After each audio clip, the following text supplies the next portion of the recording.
రైతు కష్టం మీదనే బతుకులు. కిడ్నీ వేద్దామని చూస్తున్నాం. చిన్న కానీ మేము ఇద్దరు పేషెంట్ లాగా ఉంటే మాకు ఇల్లు ఎట్లా గడవాలి అని మా కొడుకు ఆలోచిస్తున్నాడు అన్నట్ల.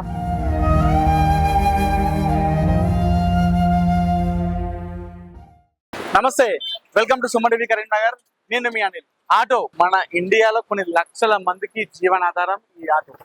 అంటే తమ కుటుంబ పోషణ కోసం చాలా మంది ఆటో డ్రైవర్లుగా మారి ఆ రోజు ఉదయం నుండి రాత్రి వరకు ఆటో తోలుతూ తమ కుటుంబాన్ని పోషిస్తుంటారు. మామూలుగా మనం 90s 85 90s 95 ఆ టైంలో 45+ అంటే 45-50 సంవత్సరాల వాళ్ళు ఆటో ఎక్కువ నడిపేవాళ్ళు. అంటే ఆటో నడుపుకుంటూ జీవనం సాగించేవాళ్ళు. కాలక్రమేణా ఏం జరిగిందంటే కుటుంబ భారం పోషణ భరించలేక, అంటే కుటుంబంలో దీన పరిస్థితి ఎదురయ్యి, అంటే అమ్మ చనిపోవడమో, నాన్న చనిపోవడమో, చెల్లికి పెళ్లి చేయడమో, లేదంటే తమ్ముడిని చదువు కోసం అని చెప్పేసి దాని తర్వాత కాలక్రమేణా అది ఏమైందంటే చాలా మంది కూడా ఆటో డ్రైవర్ గా మారడం జరిగింది. అంటే 20 నుండి, అంటే లైసెన్స్ వస్తే చాలు, లైసెన్స్ వచ్చే ఏజ్ ఉంటే ఆ 20 years నుండి 30 వరకు కూడా చాలా మంది కూడా ఆటో కార్మికులుగా మారి తమ కుటుంబాన్ని పోషించుకున్నారు కూడా చాలా మంది.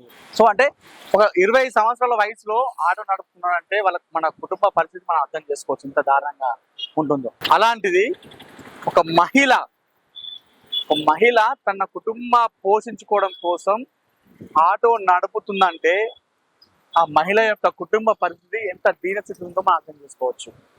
ఎస్, కరీంనగర్ లో ఉన్నటువంటి కొత్తపల్లికి చెందినటువంటి మహిళ, 55 సంవత్సరాల పైనటువంటి మహిళ ఆటో నడుపుకుంటూ తన కుటుంబాన్ని పోషించుకుంటుందంటే ఆ మహిళ యొక్క పరిస్థితి మనం అర్థం చేసుకోవచ్చు. వాళ్ళ కుటుంబం పరిస్థితి మామూలుగా చాలా మంది కూడా అబ్బాయిలలో అంటే ఆటో నడపడానికి, ఆటో కొనుక్కు నడుపుకోవాలని అని చెప్తే చాలా మంది కూడా నామూజ్గా ఫీల్ అవుతారు. అంటే షేమ్ గా ఫీల్ అవుతుంటారు. అంటే నేను ఆటో నడుపుకోవాలన్నట్టుగా చాలా మంది షేమ్ ఫీల్ అయ్యి చాలా మంది కూడా కారు కొనుక్కోవడం, ట్యాక్సీ కొనుక్కోవడం, అంటే కొంచెం అఫీషియల్ గా అనిపిస్తుంది కార్ అయితే అన్నట్టుగా చాలా మంది ఆటోలు కాకుండా కార్లు కొనుక్కొని, అంటే నామూజ్ ఉంటుందని చెప్పి చాలా మంది కార్లు కొనుక్కొని ట్యాక్సీ నడిపించిన వాళ్ళు ఉన్నారు. అలాంటిది ఒక మహిళ, 50 సంవత్సరాలు పైబడిన మహిళ ఆటో నడుపుతుంది తన కుటుంబాన్ని పోషించడం కోసం. అసలు ఏం జరిగింది? ఆ మహిళ ఆటో నడుపుకోవాల్సిన పరిస్థితి ఎందుకు వచ్చింది?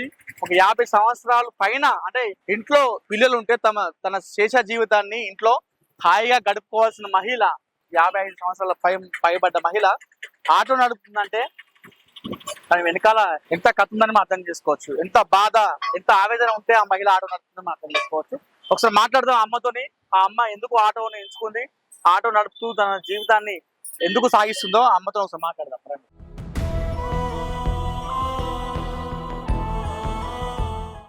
అమ్మది వచ్చేసి, అమ్మ పేరు ఉమా. మన కరీంనగర్ జిల్లా మొల్కనూరు కొత్తపల్లి గ్రామానికి చెందినటువంటి ఉమా గారు 55 ఏళ్ల వయసులో ఆటో నడుపుతున్నారు. మనం వచ్చినాం ఎందుకు ఆటో నడుపుతున్నారు అడుగుదాం. అమ్మ నమస్తే. అమ్మ చాలా మంది కూడా, అబ్బాయిలలో కూడా చాలా మంది కూడా ఆటో అంటే కొంతమంది నామూజ్ ఫీల్ అవుతారు, కొంతమంది నడుపుతారు, కొంతమంది అంటే ఆటో నడపాలని చెప్పేసి చాలా మంది కార్లు కొనుక్కొని ట్యాక్సీ నడుపుకున్న వాళ్ళు ఉన్నారు.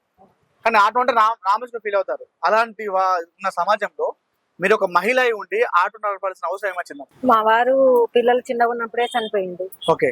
చనిపోయినాక ఇక ఇక్కడనే కరీంనగర్కి వచ్చి మేము 20 సంవత్సరాలు అవుతుంది. మా బాబులు ఆయనే చదివిపించిన, ఎంత ఏదో మాట పని చేసుకుంటా బతికేదాన్ని. ఇక అమ్మాయికి పెళ్లి అయింది, అమ్మాయికి పెళ్లి చేసిన.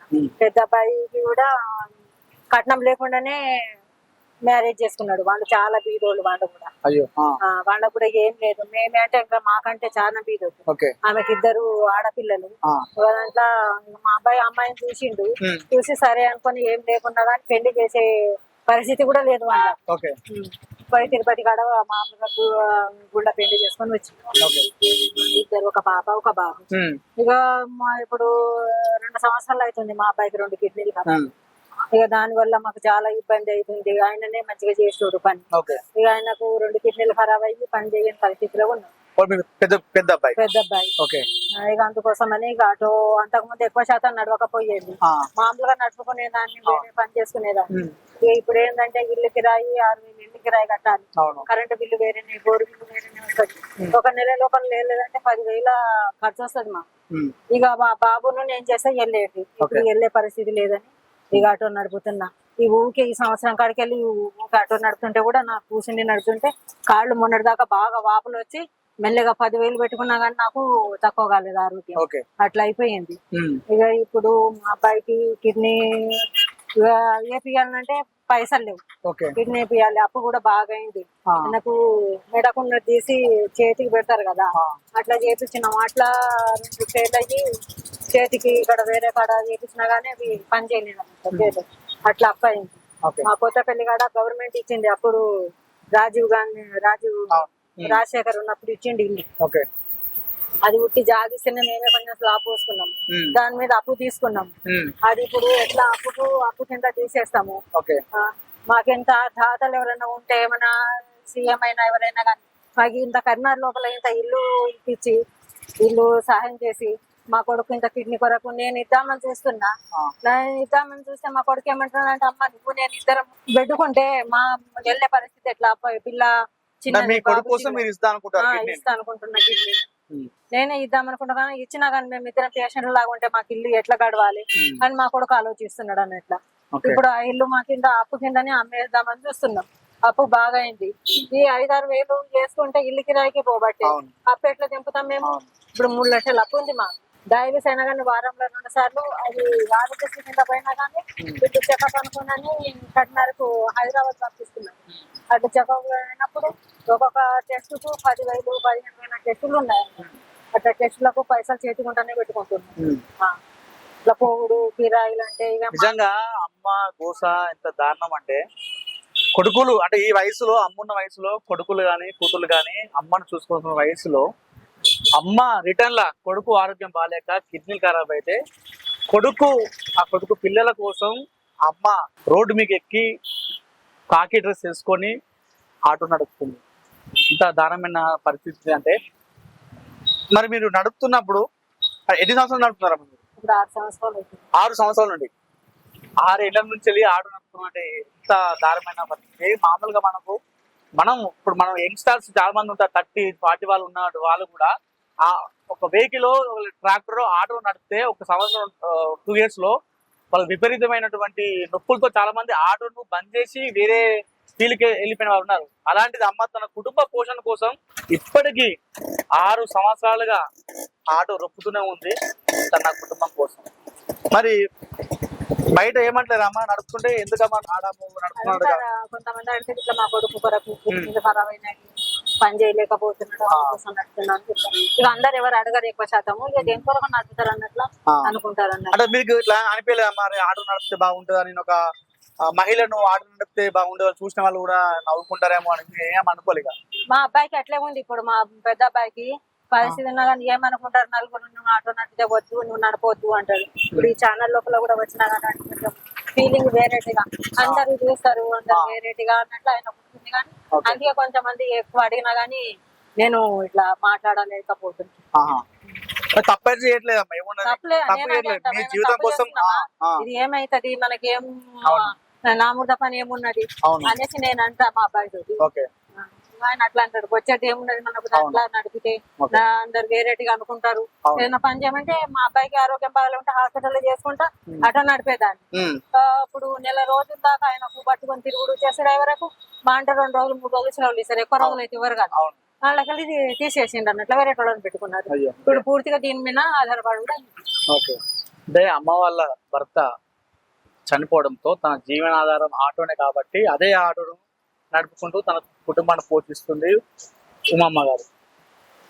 అమ్మ మరి ఎట్లా అమ్మ మరి నొప్పులు, ఈ బాడీ పెయిన్స్ ఎట్లా తట్టుకుంటారమ్మా మరి మీరు? ఏదో మరి కష్టం చేయాలి కదా బాబు, చేయకుంటే ఎట్లా? మాకు అత్తగారు సంపాదించింది లేదు, తల్లిగారు సంపాదించింది లేదు, చేతి కష్టం మీదనే బతుకుతుంది. ఇల్లైనా కానీ మాకు ప్రభుత్వం అయినా కానీ ఉన్నోళ్ళకే ఇస్తుంది, మా సొంతోళ్ళకు అది చెయ్యదు.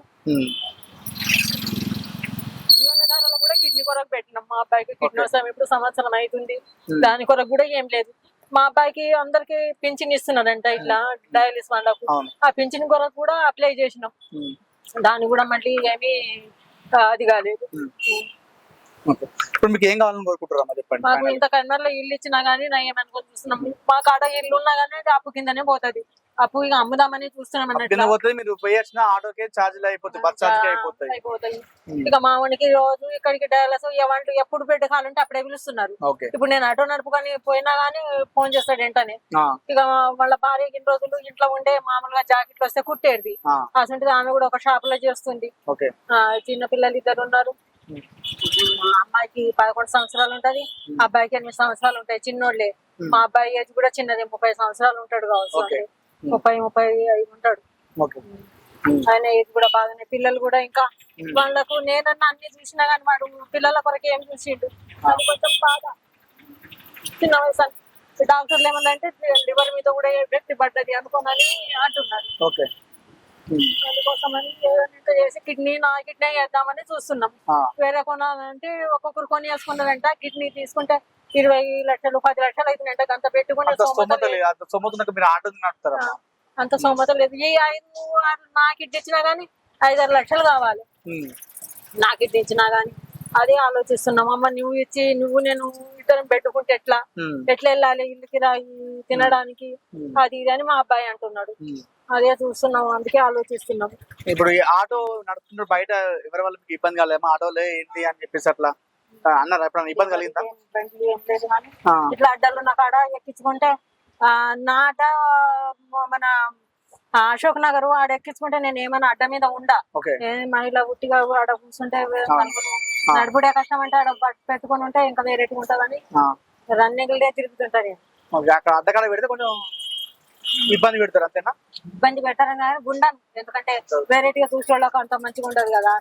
ఆటో సోదరులకి కరీంనగర్లో దయచేసి మీరు అర్థం చేసుకోండి. ఒక మహిళ 50 సంవత్సరాలు దాటింది అంటే మీకు ఉంటాయి రూల్స్ ఉంటాయి, అంటే ఆటో అంటే ఒక యూనియన్ ఉంటుంది, మీకు అడ్డాల ప్రకారం నడుపుకుంటారు, దాని ప్రకారం వెళ్తారు. కానీ ఒక మహిళ ఒంటరి మహిళ 50 సంవత్సరాలు పైబడ్డది, తన కొడుకు ప్రాణాపాయ స్థితిలో ఉన్నాడు, ఆ కొడుకు కోసం మహిళ ఆటో నడుపుతుంది. దయచేసి ఒకవేళ ఎక్కడైనా కనిపిస్తే మీరు ఆ అమ్మను మాత్రం మీరు దయచేసి ఏమనకండి. నా ఆటో అన్నలందరికీ నా విజ్ఞప్తి కొంచెం ఎక్కడో ఒక దగ్గర, ఎందుకంటే అమ్మకు ఎంతో ఆసరా అవుతుంది అన్నట్టుగా ఒకవేళ ఎక్కినా కూడా దయచేసి మీరు ఆ అమ్మను మాత్రం దయచేసి మీరు ఏమనకండి.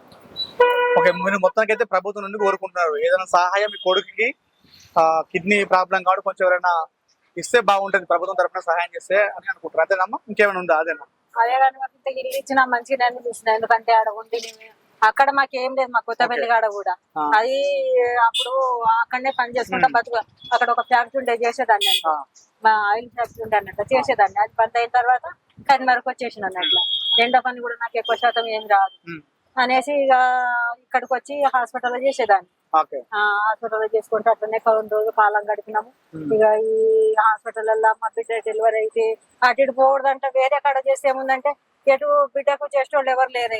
మనం పోయి చేయకుంటే అయ్యే ప్రలుకుంటుందా, అట్లా పోతే దాంట్లో చేసుడు దీంట్లో చేసుడు మళ్ళా తీసేసుడు, ఇదంతా ప్రాబ్లం వల్ల ఇదంతా ఏంటిది అనుకోని ఇది మన సొంతంది చేసిన 4 రోజులు చేయవచ్చు, ఉండవచ్చు అన్నట్లా ఇది చేసుకుంటున్నా.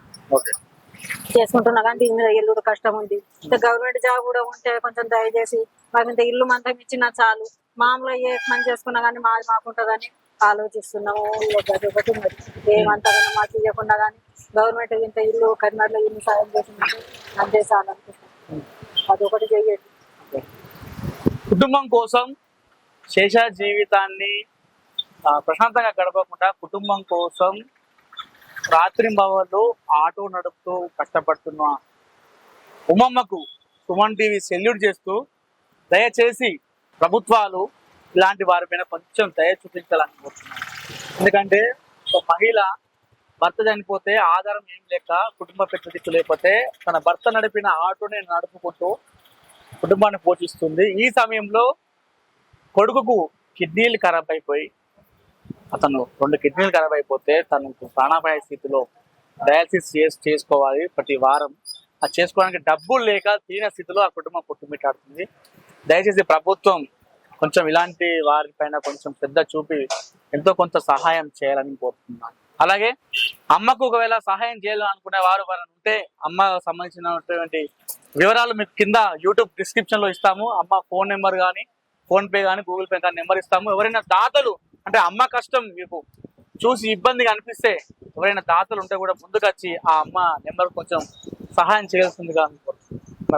శరత్తో అనిల్, సుమన్ టీవీ, కరీంనగర్. చేతి కష్టం మీదనే బతుకుతుంది. కిడ్నీ వేద్దామని చూస్తున్నాం. కానీ మేము ఇద్దరం పేషెంట్ లాగా ఉంటే మాకు ఇల్లు ఎట్లా గడవాలి అని మా కొడుకు ఆలోచిస్తున్నాడు అన్నట్ల.